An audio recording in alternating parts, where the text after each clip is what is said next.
तो भाई आज की वीडियो में सब जानने वाले ETF और म्यूचुअल फंड में अंतर क्या है, क्या चीज़ है, ये कहाँ से बना हुआ है, आखिर इसमें हम सब तो निवेश करना भी चाहिए नहीं करना चाहिए, तो इसके बारे में आप सभी जानकारी आपको मिलने वाला है। तो चलिए वीडियो तो कंटिन्यू करते हैं। तो फर्स्ट ऑफ ऑल हम सब ETF के बारे में जानते हैं। ETF मतलब क्या है, ETF और म्यूचुअल फंड क्या है, ठीक ना। तो ETF के बारे में पहले जान लेते हैं, ठीक ना। तो फर्स्ट ऑफ ऑल ये ETF जो है ये स्टॉक मार्केट पे लिस्टेड होता है, ठीक ना। ETF जो होता है वो स्टॉक मार्केट पे लिस्टेड होता है। चलो इसको थोड़ा हम कम कर दे रहे हैं, यहाँ से थोड़ा ज़्यादा ही हो दिया यहाँ पे, इतना नहीं होना चाहिए भाई। हाँ तो सही है। ETF जो है वो कहाँ पे लिस्टेड है, वो स्टॉक मार्केट पे लिस्टेड है, BSE और NSE पे वो लिस्टेड होता है, ठीक। उसके बाद इसे आप बिल्कुल शेयर की तरह खरीद और बेच सकते हैं। मतलब जो ETF होता है ना, इसको आप शेयर की तरह, मतलब स्टॉक मार्केट में जो शेयर होता है ना, उसी की तरह खरीद भी सकते हैं और बेच भी सकते हैं। जब मन तब, जब मार्केट ओपन हो रहा है तब खरीद सकते हैं, जब बंद हो रहा है तब बेच सकते हैं। मतलब स्टॉक मार्केट पे जो होता है ना एकदम शेयर सेम टू सेम उसी तरह, ठीक ना। इतना समझ में आ रहा है? चलो इतना समझ में आया। अभी हम सब और जानने वाले हैं इसके बारे में, थोड़ा इसको छोटा कर ले रहे हैं। चलो इतना सही है।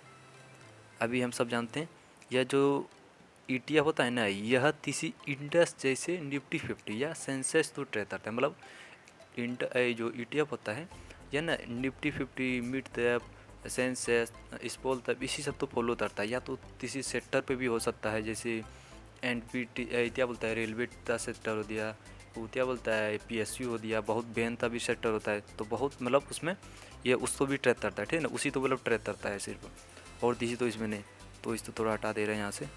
चलो नो प्रॉब्लम। फिर से हम सब म्यूचुअल फंड के बारे में जानते हैं। म्यूचुअल फंड आती रही है क्या, तो उसके बारे में भी हम सब जान लेते हैं। तो चलिए जानते हैं।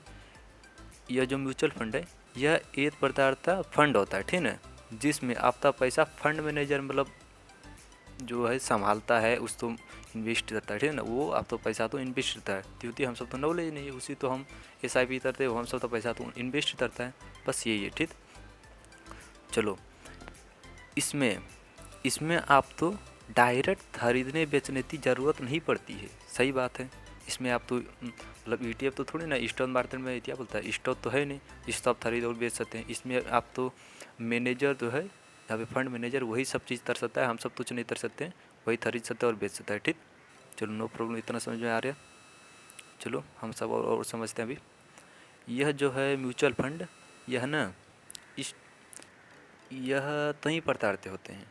जैसे स्टॉक में निवेश करता है, तो फर्स्ट ऑफ ऑल हम इसको बढ़िया से समझाते हैं आपको। यह कई प्रकार के होते हैं। जो म्यूचुअल फंड होता है वो कई प्रकार के होता है, स्टॉक में निवेश करता है। जैसे इक्विटी में भी जो क्या बोलता है, ये यहाँ पे पहले हम ये समझा दे रहे हैं। ये जो फंड मैनेजर होता है ना, ये कहीं पे भी इन्वेस्ट कर सकता है। अब आप तो हिसाब से उसके हिसाब से तो उसको नॉलेज है, वो कहीं पे भी इन्वेस्ट कर सकता है, उसको ही नॉलेज, हम सब तो नॉलेज है नहीं, ठीक है। तो वो अपने हिसाब से नहीं इन्वेस्ट कर सकता है इसको। मतलब वह जो है यह कई प्रकार के स्टॉक निवेश कर सकते हैं। जैसे इक्विटी में भी कर सकता है, बॉन्ड में भी कर सकता है, जैसे इंडेक्स होता है उसमें भी कर सकता है, क्योंकि वो क्या बोलता है म्यूचुअल फंड में इंडेक्स भी होता है, मिड कैप भी होता है, उसमें भी आप वो कर सकता है, ठीक है ना। इतना समझ में आ रहा है? चलो हम समझ लेते हैं। अब ये दोनों में समझ लेते हैं अंतर, ETF और जो म्यूचुअल फंड है, इसमें अंतर है क्या इसमें, तो ठीक है वो भी समझ लेते हैं हम सब। तो थोड़ा छोटा कर लेते हैं, यहाँ पे थोड़ा ज़्यादा ही भरा हुआ पड़ा है। चलो सही है इतना। तो अभी हम सब ETF में समझ लेते हैं। ETF तो खरीदने बेचने का तरीका क्या होता है, ठीक ना। तो ETF का तरीका पहले हम सब समझ लेते हैं थोड़ा, इस तो भी यहाँ से। तो ETF तो आप स्टॉक एक्सचेंज पर ट्रेड कर सकते हैं, मतलब NSE और BSE पे खरीद सकते हैं, डीमेट अकाउंट से खरीद और बेच सकते हैं, ठीक ना, same to same. Mutual fund तो AMC मतलब एसेट मैनेजमेंट कंपनी के जरिए खरीदा जा सकता है, ठीक ना। इतना समझ में आ रहा है? अब ETF और म्यूचुअल फंड का एक्सपेंस रेशियो के बारे में बात करते हैं, ठीक है ना। आखिर दोनों में मतलब सस्ता कौन पड़ता है, सस्ता तो भाई समझ लो ETF ही पढ़ने वाला थी। इसमें तो ऐसा फीस नहीं होता है, उतना फीस नहीं होता है, तो उसमें फंड में मतलब म्यूचुअल फंड में जो होता है वो फंड मैनेजर होता है, म्यूचुअल फंड में जो होता है फंड मैनेजर होता है, उसमें उसीलिए उसका फीस ज़्यादा होता है, उसीलिए। अब हम सब समझते हैं ETF का एक्सपेंस रेशियो बहुत कम होता है, ठीक है। मतलब था, मतलब 0.30 0.4 इस तरह ही होता है, 0.03 भी होता है, 0.04 भी होता है, इस तरह भी होता है। और म्यूचुअल फंड था ना, जो फीस होता है मैनेजर की फीस शामिल होती है, मतलब म्यूचुअल फंड में फंड मैनेजर की फीस शामिल होती है, इसीलिए इसका खर्चा थोड़ा ज़्यादा हो जाता है, बढ़ जाता है, ठीक है ना। अभी तो बोले उसी तरह, मतलब इसमें थोड़ा म्यूचुअल फंड है तो इसमें थोड़ा जो वहाँ पे बंदा बैठा हुआ एक्सपर्ट बैठा हुआ है उसको भी तो पैसा चाहिए, इसीलिए वह थोड़ा एक्सपेंस रेशियो ज़्यादा होता है इसमें, ठीक है ना। चलो इतना समझ में आ रहा है, और भी समझ लेते हैं। हाँ, अब मेन चीज़ आ रहा है यहाँ पे हम सब, तो इसमें थोड़ा और समझना है, आप सब तो समझ रहे हैं या नहीं आप तो बताना है कमेंट करते, ठीक है ना। तो इसको भी समझ लेते हैं। लिक्विडिटी, ये मेन चीज़ है इसमें भी, ये नहीं आप समझे तो मतलब कुछ समझे ही नहीं, ठीक है ना। ईटीएफ तो आप तुरंत स्टॉक मार्केट में बेच और खरीद सकते हैं, ठीक है ना। मतलब आप स्टॉक तो जो ईटीएफ है इसको आप तुरंत मतलब मार्केट में बेच भी सकते हैं और खरीद भी सकते हैं, ठीक। इसे समझ में आ रहा है। म्यूचुअल फंड तो बेचने के लिए ना आप तो 1 से 3 दिन मिनिमम तो लग जाएगा, क्योंकि उसमें लिक्विडिटी नहीं हुआ ना, तो आप तो उसमें जो म्यूचुअल फंड है वो पड़ा ही रह जाएगा, जो उसमें मिनिमम एएमयू वही सब होता है, जो उसमें लिक्विडिटी नहीं हुआ तो उसको आप तो बेचने में 1 से 3 दिन लग ही जाएगा, इस तरह भी होता है म्यूचुअल फंड, ठीक है ना। तो अभी हम सब और भी समझ लेते हैं। अब हम सब जानते हैं इसमें निवेश करने का तरीका क्या होता है, ठीक है ना। तो चलिए वो भी जान लेते हैं। ईटीएफ तो खरीदने के लिए डीमेट अकाउंट का ज़रूरत होता है, ठीक है ना। ईटीएफ जो है उस खरीदने के लिए आप तो एक डीमेट अकाउंट होना चाहिए, मतलब एंजल वन उधर कहीं पे भी आप मतलब डीमेट अकाउंट खोल सकते हैं, और इसका लिंक आप तो एंजल वन था डिप्टेरेशन में मिल जाए तो वहाँ से आप खोल सकते हैं, ठीक है ना, तो प्रॉब्लम नहीं है। तो मतलब इसमें ईटीएफ में आपको इन्वेस्ट करने के लिए तो मिनिमम एक डीमेट अकाउंट मतलब ये तो चाहिए अब तो डीमेट अकाउंट चाहिए, तभी आप इसमें इन्वेस्ट करते हैं, ठीक है ना। और जो जो आपका म्यूचुअल फंड है इसमें मतलब बिना डीमेट अकाउंट तभी आप इसको खरीद सकते हैं, मतलब एसआईपी के जरिए, जहीं पे आप बैंक में भी जाएंगे तो वहाँ पे भी आप कहेंगे कि मुझे अपना क्या बोलते हैं म्यूचुअल फंड स्टार्ट करवाना, एसआईपी स्टार्ट करवाना, तो वहाँ से भी आप इसको करवा सकते हैं, ठीक है ना। तो हम सब और भी जान लेते हैं इसके बारे में, आते रहे क्या। और इसको थोड़ा छोटा कर लेते हैं, चलिए छोटा कर लिए, चलो सही है। भी आपके लिए बेहतर, अब ये मेन चीज़ है, ये लास्ट साइज से मेरे आप मतलब ये लास्ट ही होगा।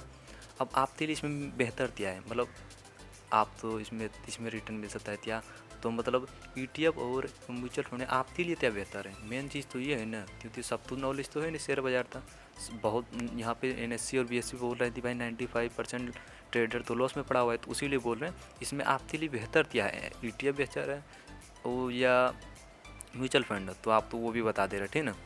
तो अगर आप स्टॉक मार्केट तो जानते हैं समझते हैं और खुद से निवेश कर, मतलब फिर से समझ आता है आप तो, अगर आप स्टॉक मार्केट तो समझते हैं और खुद से निवेश करना पसंद करते हैं तो आपके लिए ईटीएफ ही सही है, ठीक है ना। मतलब इसके बारे में आप तो नॉलेज है, आप इसमें थोड़ा एक्सपर्ट हैं, या तो एक्सपर्ट तो नहीं बोल सकते हैं, आपके पास इसमें थोड़ा टाइम भी है, इसके बारे में थोड़ा जानने था, इसके बारे में थोड़ा एक्सपीरियंस कहीं से ढूंढते लाने था, कहीं से इसको समझने था, तभी तो आप इसमें इन्वेस्ट करते। ऐसा नहीं थी आप तो ऐसा भी ईटीएफ उठा दिए उसमें इन्वेस्ट कर देते, आप तो लॉस तो हो जाएगा, ऐसा तो नहीं होना है, तो उसीलिए बोल रहे हैं। अब दूसरा दे लेते हैं, अगर आप चाहते हैं थी तो ही एक्सपर्ट आपके पैसे तो संभाले, तो उसी के लिए जो है ना वो म्यूचुअल फंड भी सही है। मान लो आप तो कुछ आता ही नहीं, आप तो कुछ तरना भी मार्केट तो आप तो देखना भी नहीं, तो उसके लिए आप तो सिर्फ और सिर्फ म्यूचुअल फंड, उसमें थोड़ा एक्सपेंस रेशियो ज़्यादा होता है, लेकिन वो आप तो पैसा तो संभालते हैं, वो बढ़िया से संभालते हैं, वो आप तो रिटर्न भी बहुत बढ़िया निकालते देते हैं, ठीक है ना। तो तब उसके लिए आप तो सिर्फ और सिर्फ जो होता है वो म्यूचुअल फंड ही बेस्ट है। तब अगर आप बजट कम है, मतलब अगर आपका बजट कम है और आप एसआईपी मतलब सिस्टमेटिक इन्वेस्टमेंट प्लान के जरिए निवेश करना चाहते हैं तो आपके लिए फिर से म्यूचुअल फंड ही सही है।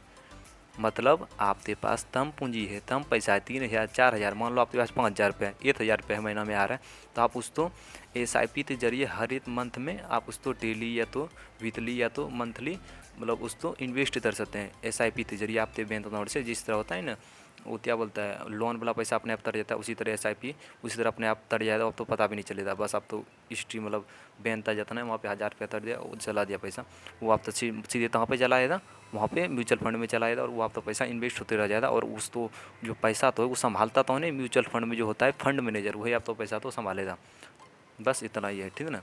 यही दोनों में अंतर है भाई, म्यूचुअल फंड और ETF में तो इतना ही अंतर है। और मेरे लिए तो भाई अभी बता रहा हूँ, मेरे लिए तो भाई ETF बेस्ट टाइम क्योंकि भाई मुझे वो बढ़िया लगता है, मैं उसके बारे में थोड़ा नॉलेज है मुझे, ठीक है ना। आप तो पास जो आप तो भाई नॉलेज नहीं तो नॉलेज लो। म्यूचुअल फंड भाई जिसको नॉलेज नहीं है, जिसको बाजार में अब आना ही नहीं है, उसको बस प्रॉफिट लेना है, तो उसके लिए लॉन्ग टर्म में फिर म्यूचुअल फंड ही बड़े बढ़िया है फिर, ठीक है ना। तो भाई देख लो, आज तो वीडियो तो इतना ही था। वीडियो तो ऐसा लगा प्लीज़ कमेंट करके बताना, ठीक है ना। तो